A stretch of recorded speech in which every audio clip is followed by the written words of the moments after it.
Hello, everybody, and welcome back to the Saturn Slam review. Big show today. I'm just going to lead off with the fact that we did not get to AEW because that show, as it turns out, was like 4 hours, and I just did not have the time to watch another 4 hours of wrestling after watching 7 Yeah. Oh, God, prior to it it. really was. It really do be like that. They really do be. Dooby dooby doo. All right, well let's go in chronological order. We won't do a hugely detailed review of Extreme Rules because there's just too many things.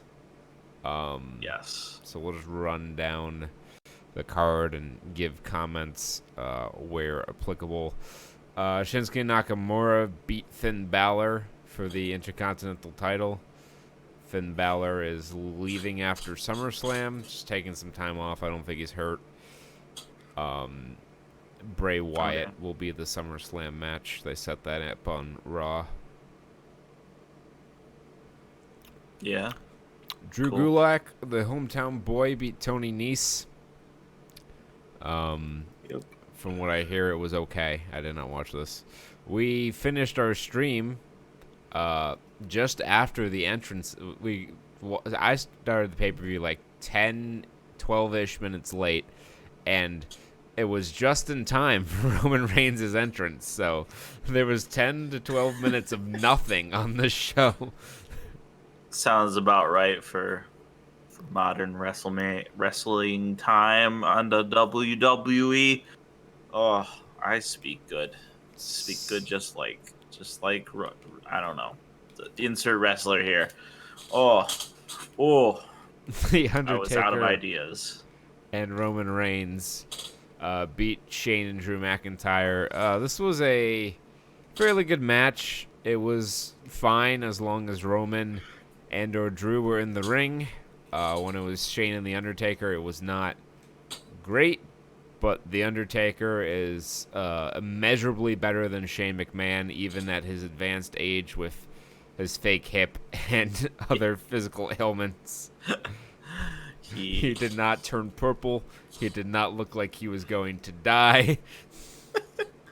He hit his moves, and Including oh old God, school. He hit them all. The yeah, only thing he didn't do was the big dive over the top rope, which I can understand why you wouldn't that's want to fine. do that at 52 years old. I understand.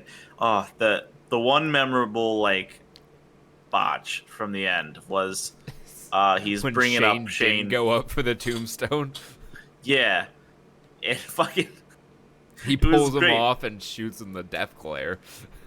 He gives him a fucking couple words, choice words. He's like, "You're gonna do it this time." Go up, motherfucker.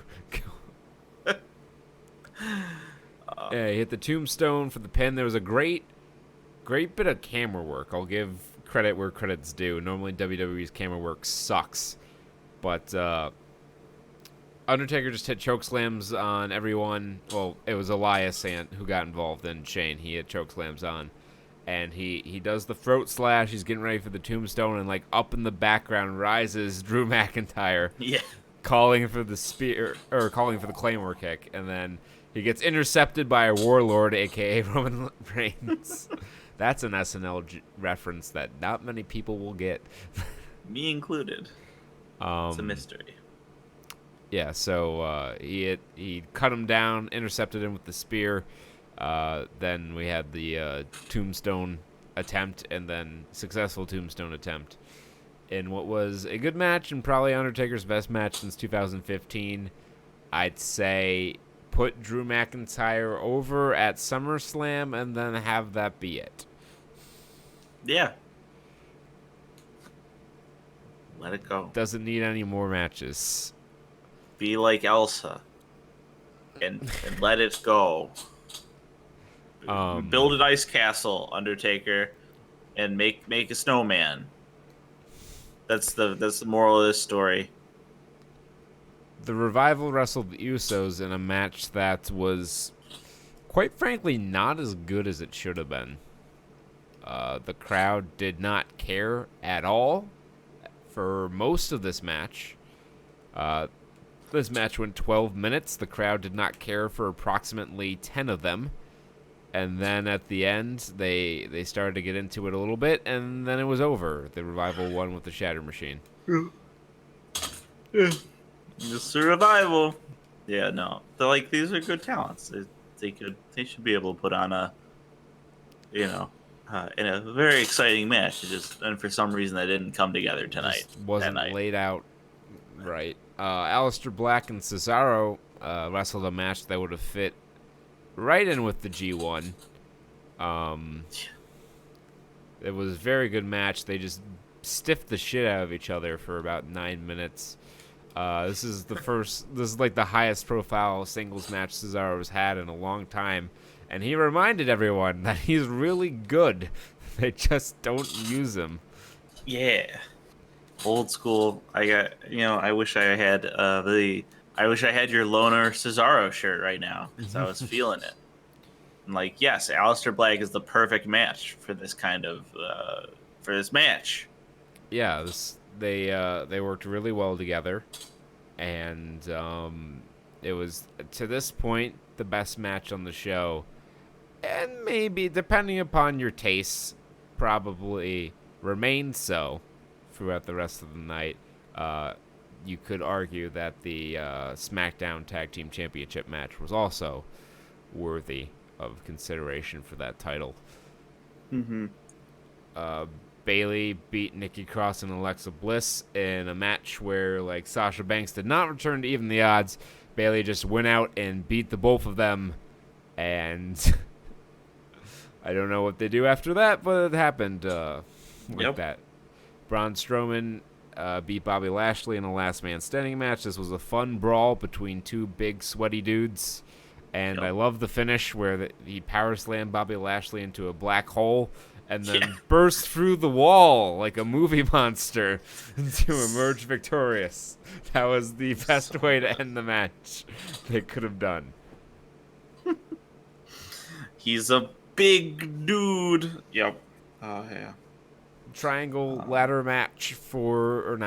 triangle tag team match for the SmackDown Tag Team Championships between New Day, Daniel Bryan and Rowan, and Heavy Machinery. For the second straight pay-per-view, Heavy Machinery stole the show. Ducky! I was watching the pay-per-view in Spanish because I just had enough of the English commentary, and they did, one of the Spanish announcers, I don't remember which one, did his impression of Otis saying Tucky, and it was the funniest fucking thing I'd ever heard. I laughed for a solid 5 minutes. But this match was great. They dropped the Steiner math, and that's how you knew it was just going to be a real banger. Yeah. Match is great. Whenever Daniel Bryan was in there, it was just pristine.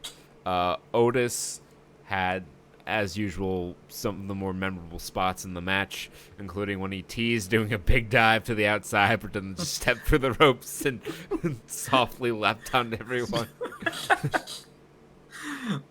Oh my god.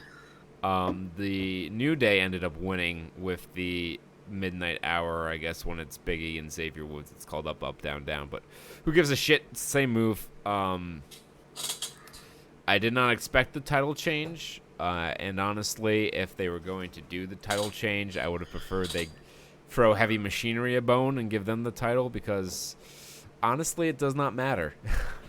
Yeah. No one would have been hurt had they won, and it would have given them credibility. The sixth championship for the New Day isn't as exciting. Let them win it at SummerSlam. Yeah. Unless you really wanted to do... Unless they have some story plan that necessitates having all three of them have the belts, I can think of no reason for this. I'm pretty sure Kofi's losing the belt at SummerSlam, to whom I have no idea, but I think that's probably going to be it for his title reign. But I don't know. There's not a clear contender other than perhaps Daniel Bryan again, which it was fine. Yeah. AJ Styles with the club beat Ricochet. This match was good but not great. I expect that we can and will see a better match between these two. The finish was bonkers, where AJ hit a leaping backwards avalanche Styles Clash off the second rope that I was certain killed the man, but he lived. He did not tuck his chin. He did not break his neck. Everyone survived. AJ Styles is your new United States champion. His third reign as U.S. champion.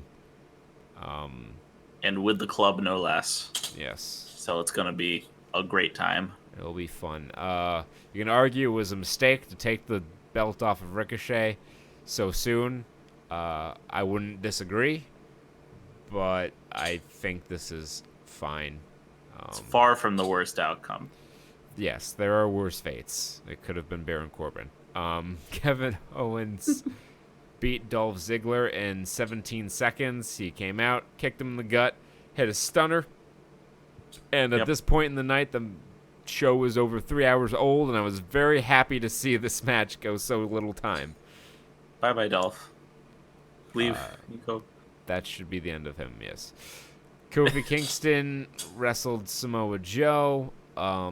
This match was about the quality of an average SmackDown television match. Much like all of Kofi's title defenses have largely enjoyed the same structure of he sells, and then he hits his kick and wins.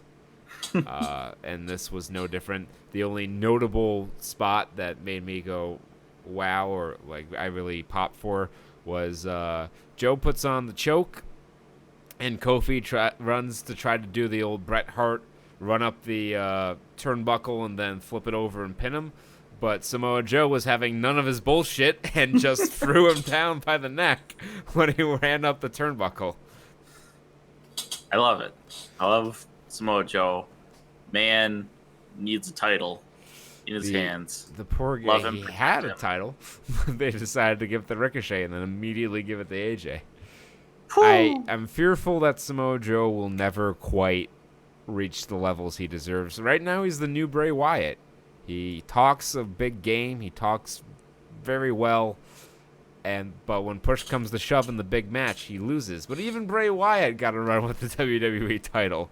So, why not Joe? You know what? They should have... I'm going way back, throwing it way back to Great Balls of Fire. You should have beat Brock Lesnar for the Universal title at Great Balls of Fire. Yes. Oh, just any title reign with Samoa Joe is bound to be really good because he's got that. You can do like a real solid, like domineering title reign where he's like, "You're all fucked." Remember when he was the NXT champion and it was great? I do, Daddy. And then he and Nakamura played hot potato with the belt for a little while, and then Bobby Roode entered and got the belt, and he had a nice reign for himself. That people didn't like because his matches weren't all high spots, but they told a story. What? Seth Rollins and Becky Lynch beat Baron Corbin and Lacey Evans in a Extreme Rules mixed tag where we had woman-on-man violence, but this time we had equality because there was man-on-woman violence when Baron Corbin hit the end of days on Becky Lynch, which caused Seth Rollins to snap and beat the shit out of Baron Corbin with a kendo stick and then hit the stomp for the win. And then the music hit, and out came Brock Lesnar, mayor of Seafood City himself, running out there with his briefcase. And I'll give credit to Bryan Alvarez. I was wondering where the hell Becky Lynch was during all of this. And I will give credit to Bryan Alvarez because what I'm about to say is his idea. What should have happened, bear in mind this did not actually happen, but what should have happened was Brock Lesnar cashes in. He's gloating because Seth Rollins is tired. And Becky Lynch sneaks in, low blows Brock. Seth hits the stomp. They prevent the cash-in that no one wanted. Makes Becky Lynch over. Makes Seth Rollins over. Doesn't hurt Brock at all. That's what should have happened.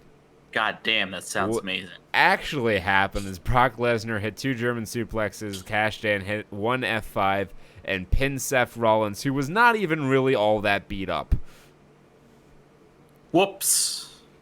So once again, Brock Lesnar is Universal Champion, and Seth won a 10-man Battle Royal on Raw to get his rematch. So we just saw this match in WrestleMania, and we're going to do it again. Hopefully, See it once, see it twice. Seth wins the title back. Will Brock return to his Halley's Comet-like orbit of the pay-per-view scene? Or will we get to see the belt on a weekly, semi-weekly basis? Will we see the belt on Mondays? The cynical part of me thinks Brock Lesnar wins at SummerSlam to set up Roman Reigns winning the title at WrestleMania. Oh, God, but Roman Reigns has never won that match. He won last year at SummerSlam. Oh, he did? That was He his beat big Brock then? coronation, and then he had cancer Oh, and had to go away. okay. I forgot about his championship win. Got there. We tried and we got there. Evolve 131, aka the Evolve 10th anniversary celebration. A Yes, more historical exciting. moment because it was the first independent wrestling show to air on the WWE Network. It aired against the Fight for the Fallen AEW show. They were all really pissed about that on that show. Well, too bad. They gotta get some thicker skin, or else they are not gonna last long in this business. It's called competition. So I am not really familiar with much of the Evolve roster, so there were a lot of new faces for me. I was not up on a lot of the storylines. They did an okay job getting people up to speed. The production team was clearly Evolve's own, because it was Yes. not up to the standards of a WWE produced event. There were some awkward cuts and pauses and dead air, but it was different. So in that way, I kind of enjoyed it. Yeah. Nice little break. Go watch some indie charm shows. So Josh Briggs, who's their big stud they're pushing, I guess. I remember I saw him live once. He at Wrestling Under the Stars. He's great. Anyways, Yes, he was pretty impressive. He beat Anthony Green, who was accompanied by Brandy Lauren, who's also known as Ava Story, and who I found out mere minutes ago shares a birthday with me. hooray! Both September 26th, although she is quite a bit younger than I am. Crazy. Yeah, so this was the Future Is Now showcase match, which is a meaningless title to append to this normal singles match. Josh Briggs won with his move. It was okay. He's big and stompy. He goes, Anthony I'm Josh Green Briggs. should reconsider his facial hair. There was a Yes. fatal four-way match between Stephen Wolf, Kurt Stallion, who is a skinny Matt Riddle, and Sean Maluna and Harlem Bravado. Like, he's leaning into it too. Yeah, especially with the match later on. Yeah. Harlem Bravado. They wrestled in the fatal four-way. Stephen Wolf won. This match was fine. I wasn't overly impressed with anyone in it. Sean Maluda had the most high spots, I guess. So maybe he stole the match. But to this point, I wasn't super impressed. Evolve, I guess I would assume they're in some sort of transition period before they find new talent or develop new talent, because this show was not quite on the level of an NXT show or a bigger indie show, and I think it speaks a lot that the WWE contracted stars had the best matches on the show. Although the main event on the Evolve side was quite a good match, but we'll get to that when it happens. Brandy Lauren beat Shotzi Blackheart in a no DQ match with a lot of smoke and mirrors. There was a whole nother woman in there fighting for a while. A lot of shenanigans. Yeah, it was the ultimate. I haven't seen Brandy Lauren, or she's also known as Ava Story. I haven't seen her wrestle much, so I don't know how much she can do in the ring. But they hit it very well here. They used all the smoke and mirrors. There were tables. There were kendo sticks. There was interference from a lot of people. But in the end, Brandy Lauren got the win in what I guess is a grudge match of sorts. Oh, I'm sorry. We skipped over Arturo Ruas, as he's now known, yes. and Anthony Henry. Or is it Huas? Because they always say Huas. Oh, yeah, I guess it is Ruas. Anyways, that was Portuguese. great. Yeah, it was great. He looked good. He has a very different role on this show than he does on NXT. Yes. Anthony Henry also rather impressive. They did a lot of really good technical wrestling. This was one of the better matches on the show to this point. I enjoyed it quite a bit. Mm-hmm. Babatunde. 8. Colby Carino.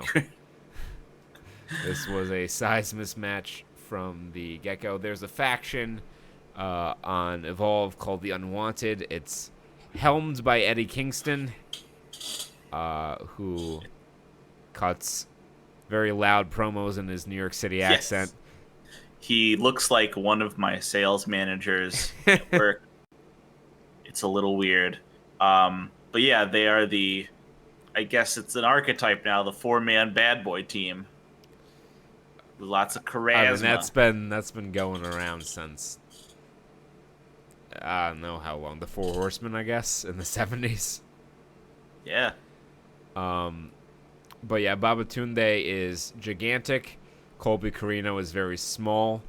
I don't know. This was billed as a special challenge match. I don't understand.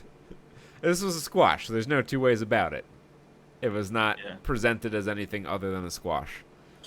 But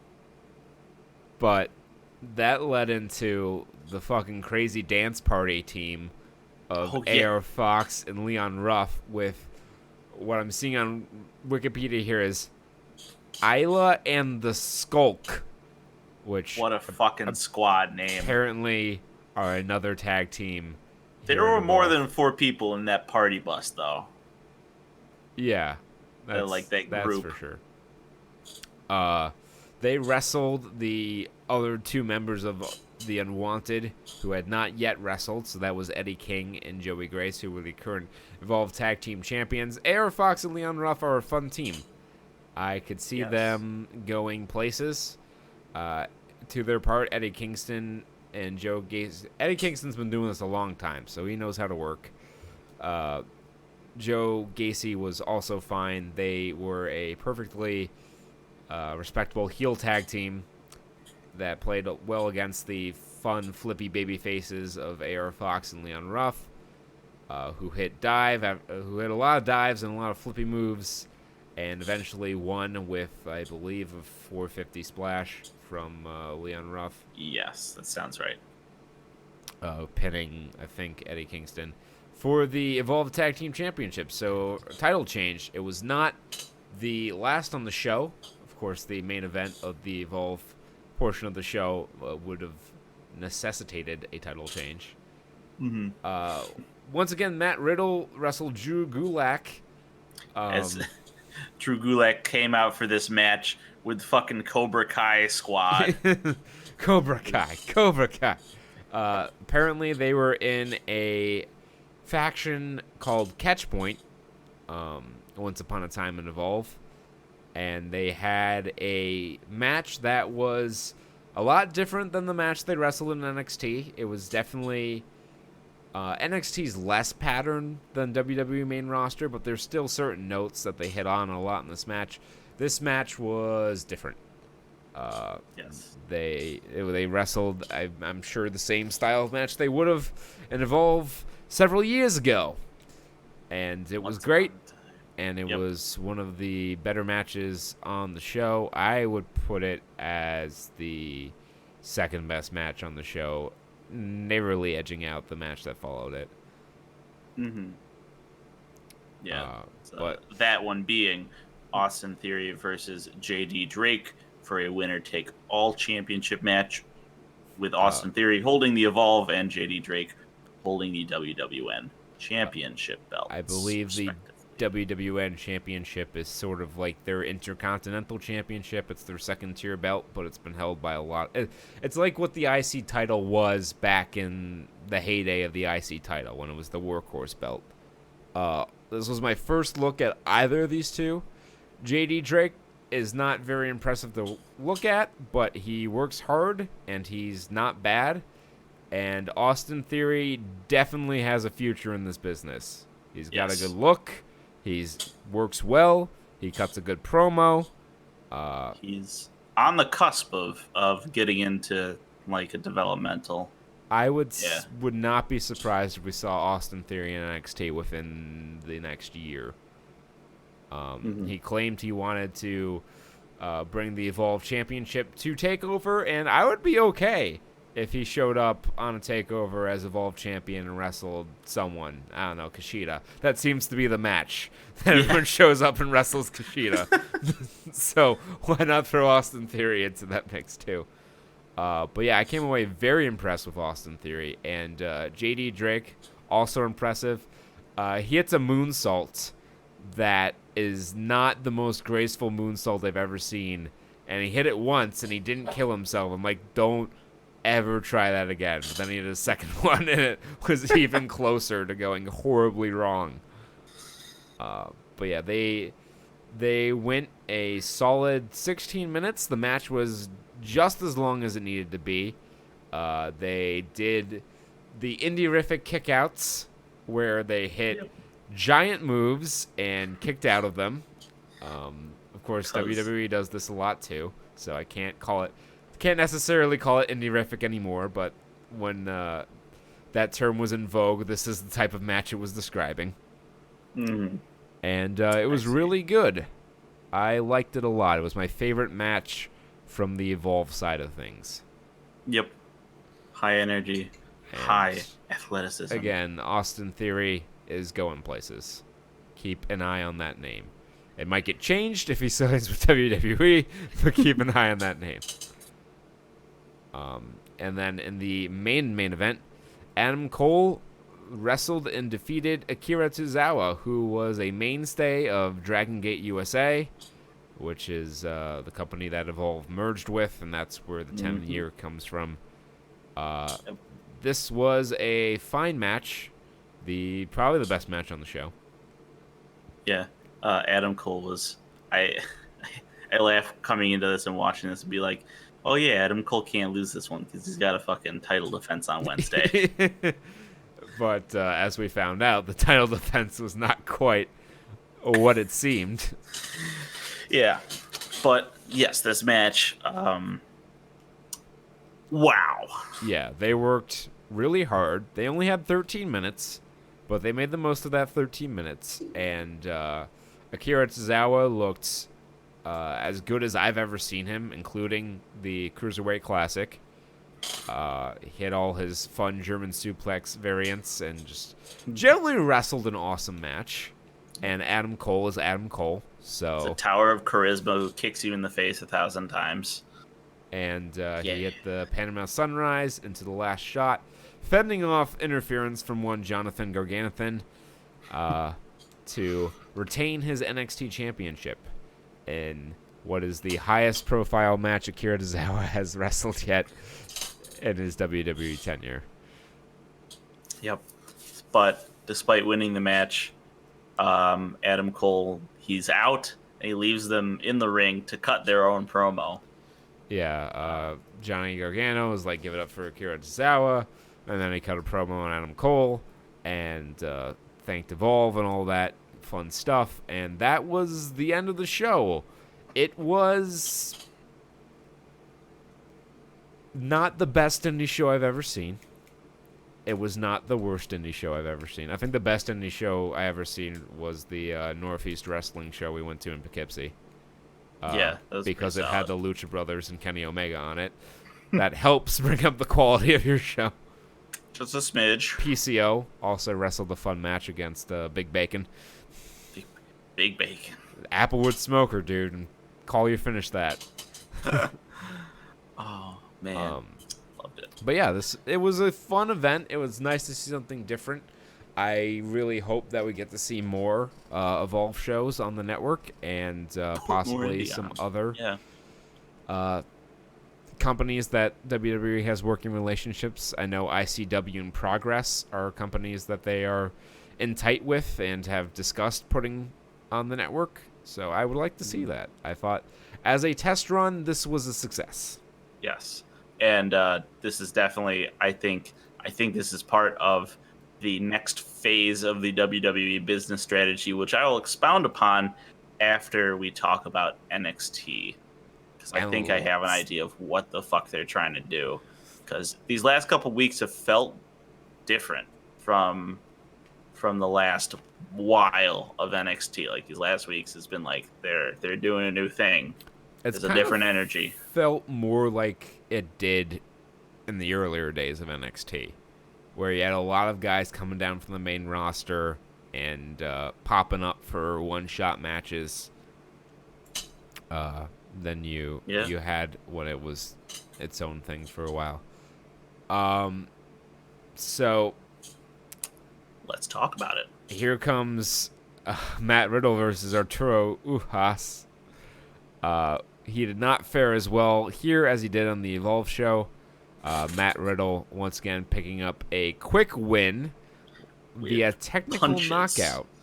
Yeah, I was like, whoa, okay. They tried to give this an MMA feel. It was definitely much different than the typical WWE pattern matches. That's why I really like Matt Riddle's matches, at least his television matches, because you never quite know when and how they're going to end.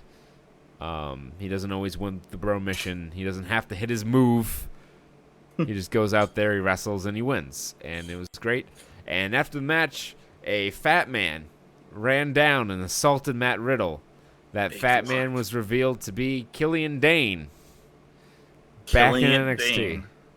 Who would have thought, like, after, when they were all called up, like, who would have thought, flash forward to now, that Killian Dane would be back on here and Nikki Cross would be, like, in a dumb babyface role at the top of... I think she's a heel now, but I'm not sure. I didn't watch Raw. I heard that she cut a promo on the fan, too. So on Raw, brief aside, they did a 4-way women's elimination match to determine who will face Becky Lynch at SummerSlam. This match featured such wrestling luminaries as Alexa Bliss, Carmella, Naomi, and Natalya Neidhart, and it went 24 minutes. Wow. The fans were not entertained for, I'd say, 23 of these minutes, and turned on the match quite spectacularly, which caused Alexa Bliss to throw a temper tantrum on Twitter saying, you guys say you want women's wrestling to be taken seriously, and then you disrespect the match like that. I'm like, they will shit on any match that doesn't entertain them. That's women's wrestling being treated equally, if you ask me. Is women's wrestling going to be 24-minute matches? That sucks. Yeah. Because in that case, then I don't want it. No, thank you. Back to this. Killian Dane beat the hell out of him, and they did the Taz Bam Bam Bigelow spot from ECW where they crashed through the stage. This was not quite as epic as when it first happened in 1998, but it was still cool. Yes, it was. I'm happy to see Killian Dane back. He's great, and he was not used at all on the main roster. So Triple H is taking back some of the toys that are sitting on the shelf. Fucking Vince. Street Profits cut a promo on their Street Talk show. They put themselves over and put down Fish and O'Reilly, who I'm almost certain are winning the tag titles on the next show because the Street Profits have been on Raw, and they were even on Extreme Rules, so they are not long for NXT. Yep, and it all fits together like a fucking beautiful Swiss clock. Puzzle Uh, pieces are as aligning. the Street Profits go up, and then the Undisputed Era collects more gold in their long plan that we all predicted at the beginning of the year. It's like, okay, this is gonna be the story of the year. It's them getting all the belts back, and it's halfway through the year, and lo and fucking behold, the prophecy is coming true. The prophecy has been fulfilled. Tony, That's one of my favorite videos. Um, they cut to cell phone footage of Mia Yim. Cell phone footage. Of Mia Yim fucking world starring Shayna Baszler in the parking lot. No, it's Marina Shafir. Was it Marina Shafir? Yes, they did not get to go after the big cheese. It said Shayna Baszler in my notes. That is wrong. So it was Marina Shafir. But yeah, she fucking slammed her in a car door. It was something you would see on World Star. Just left her in the parking lot. It was not what I expected on the out of the babyface on this what I believe is PG show. Yep. But she is the blazing baddie. She's the head bitch in charge. Or baddie, because we can't say bitch because it's PG. But we can slam people in car doors. The line is very interesting. When you call people blazing, I don't know. That was weird. I'm like, wait, what? I thought that was a thing. Term of endearment, I think. Okay, I'll take it. I've never heard anyone offended by being called blazing, and people of that mixture have exclusively in my experience, exclusively referred to themselves as that. The more you know.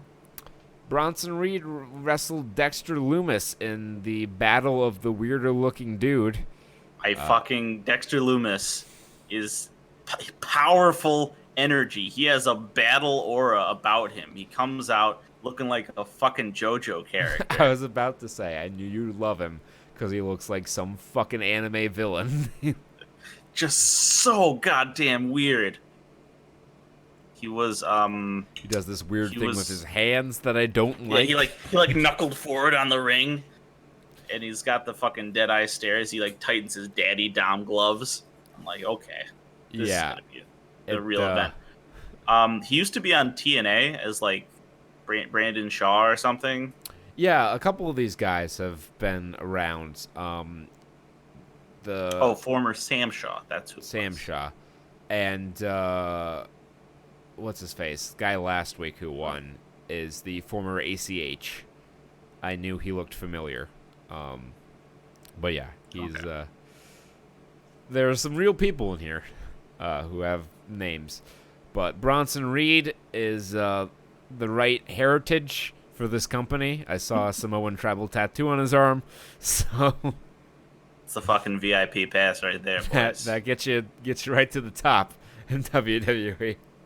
So he beat Dexter Lumis. The match was fine. Neither of them really like wowed me with what they had. Lumis disturbed me, which I guess is an emotion to evoke. I don't know if it's the right one to evoke. He licked a man. That happened. He did that. That is indeed a thing that happened. Yeah, so Forgotten Sons confronted Tyler Breeze during an interview with Kathy Kelly. They questioned his manhood. And then he said, I'm a man, look at my beard. And that was pretty much it. They showed a replay of the feud. Yeah. Showed the replay of the Io Shirai promo, and that led to an announcement of Io Shirai versus Casey Catanzaro on the next episode. So that's sorry, Casey, you're going to be eviscerated. That's okay. That's how it works in NXT. You're like at a certain level, you're a jobber to the stars, and then the stars get called up, and all of a sudden you're the star.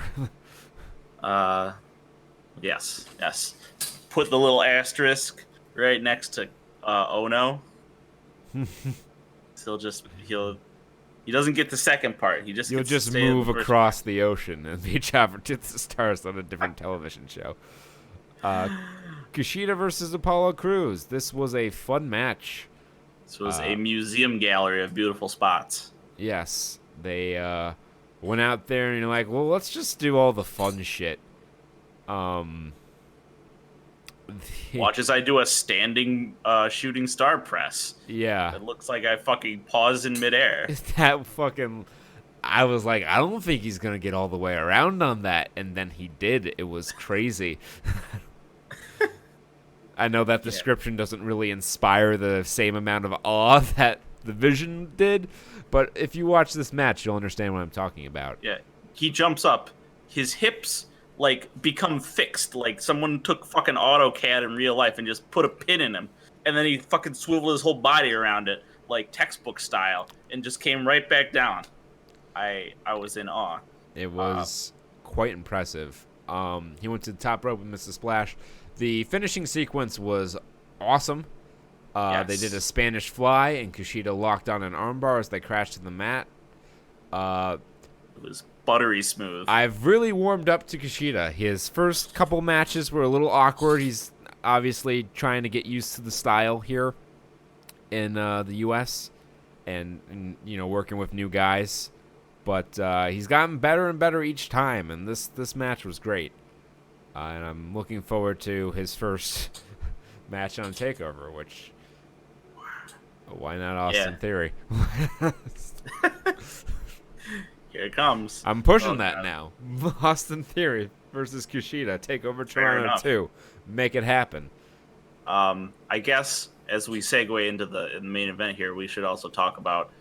Well, no, we gotta save what the main event is for Toronto 2 after this coming up. We'll talk about it. So, Adam Cole came out for his promised title defense, mic in hand, so I knew something was up. I was a little skeptical that he would actually defend the title. And my suspicions were well-founded as he called out a... I don't think he was a Make-A-Wish kid, but like some guy from the Boys and Girls Club, Tawan. I don't know. Is he someone I should know? He's one of Gargano's kids from or one of those guys from his gym in Cleveland that he was like, "Here, man, you get to see the belt. Oh, like I brought it home to Cleveland, guys." I didn't know if that was like a Boys and Girls Club or if it was like a wrestling school. He's a little or something. older. I wasn't gonna make assumptions.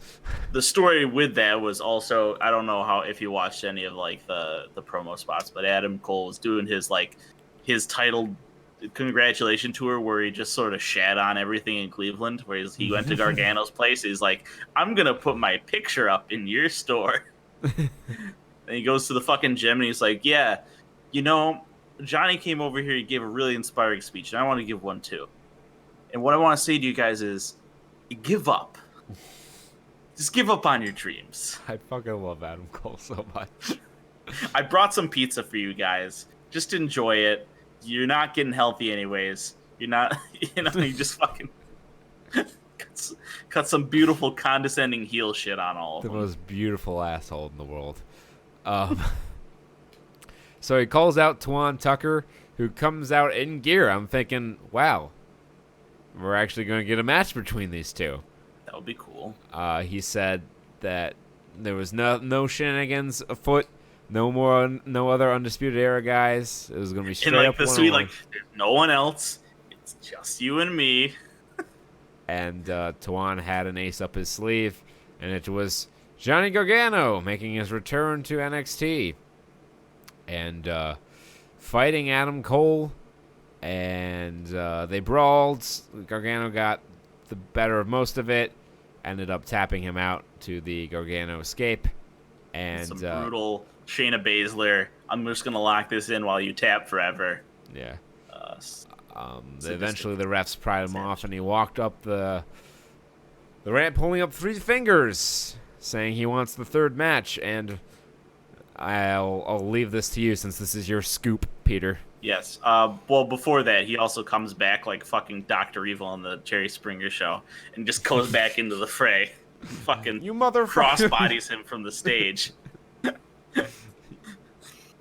Uh, but yeah, this will lead into the main event of Takeover, which is not just the rubber match here. Uh, this was specified as they laid it out as the rules because I guess the name isn't like an official name, but it is in essence, in for all intents and purposes, arose by any other name, a 3 stages of hell match with, of course, Johnny determined. So it's a best of 3 match. Johnny Yes. gets 1 stip, Adam gets another stip, Regal gets the 3rd stip if it gets to that. So, for those of you who have not seen 3 Stages of Hell matches before, there are a few. Notably, it was either in early 2001 or late 2000 or just the year 2000. Stone Cold and Triple H wrestled in a 3 Stages of Hell match. I know at one point Ryback and John Cena also wrestled in a 3 Stages of Hell match. Usually, it's something like there's a hardcore there's sometimes it's a straight up wrestling match and then a steel cage and then like I don't know whatever after that. So I'm interested to see what kind of steps they pick. This should be great. The last 2 out of 3 falls match they wrestled was great, and usually steps help a match, but I don't know. I wouldn't bet on them topping that match in New York because I just think the crowd was just, it was a magical crowd. It was a magical moment in Brooklyn that night. Would have been even more magical if Adam Cole had won, but that's neither here nor there. But I'm sure it'll be a damn fine wrestling match, and I look forward to seeing it. My anticipated step. Yeah, my anticipated step is I want Adam Cole to do a Say My Name match. I don't know why. I'm just like, yeah. That's a weird step to work into the middle of a match, but hey, I don't know. There it is. I don't know. NXT they've had some good experience with like some more of the stuff that doesn't get shown on the main roster, so they can go out there. I'm thinking it's probably going to be, in no particular order, submission, no DQ, and cage as the 3rd fall. Okay. I was thinking Iron Man, Punjabi Prison, and how do you have an Iron Man match as a fall in a 2 out of 3 falls match? They just go for 30 minutes, and whoever has the most falls gets a single fall. Yes! You're not playing Shahrazad in the wrestling ring, Peter. I just want to go all night, guys. Oh, yeah, please don't actually never do that. That's a bad time. But yeah, so that was the show.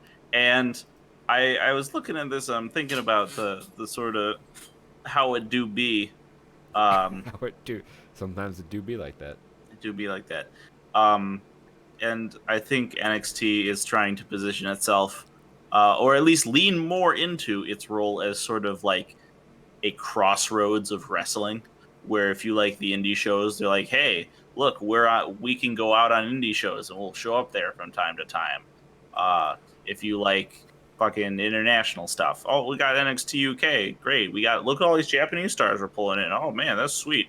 If you like main wrestling stuff and you're just like, if you're just a total normie, brah, they're like, look, see, you know those cool stars? They went down there, and then they're going to come back up, and you're going to see where all the new talent comes from. And then maybe if someone comes in from one side to NXT, maybe they go out the other side and they start watching main roster. I guess that's my thinking of what their plan is going to be, or what they're going to emphasize in this coming months. At various points in the past, that's been a pretty accurate description of NXT. For most of its history, actually. I think earlier you saw more stars coming down, main roster names like Cesaro and Tyson Kidd and Natalya coming down and working with the younger people back when it was more of a developmental. And then in 2014, you start bringing in some of these big stars from Japan, like Hideo Itami and Finn Balor, and Kevin Owens wasn't from Japan, but you had Kevin Owens and Sami Zayn coming in. They were big indie names at the time, Generico and Steen. So it's worked like that in the past. I think, as much as I love NXT, I do love NXT, and I do think there's a place for the actual developmental talent on NXT. I guess that's what the Florida House Show loop mostly is. It's Performance Center guys. But I think they should maybe consider resurrecting an FCW or an OVW style true developmental promotion for the very raw recruits, because you have so much like super indie talent and established names on NXT that's very hard to get screen time. Yeah, they're fucking so busting at the seams that he had to do a whole fucking separate tournament just to get like, here, look at all these fucking people we got on our roster. God damn, one of them is gonna get. And they just keep signing people. It's Triple H, he's fucking loading a machine gun of wrestlers out here. It's like, I need to stock up for the coming pay-per-view wars with AEW. I mean, that's what it is. I mean, he's make a doomsday joke prepping out here. But WWE is signing up everyone they can and trying to re-sign the people they have to big money long-term deals so they don't go elsewhere. It's not just AEW. ROH throws around some money every now and then, and New Japan has made some big money offers to some people, so they're trying to keep everyone they can under contract so the other people can't have them. But yeah. So it was a good week of wrestling, and I didn't even watch the AEW show. I hear there were some really good tag matches on that I will check out at some point, I'm sure. Yep. And we'll pass the savings on to you. Until next time, be well, stay safe, and grapple like it's 1995. In all Japan, not WWE. That was not a good year for WWE. Bye-bye. Bye.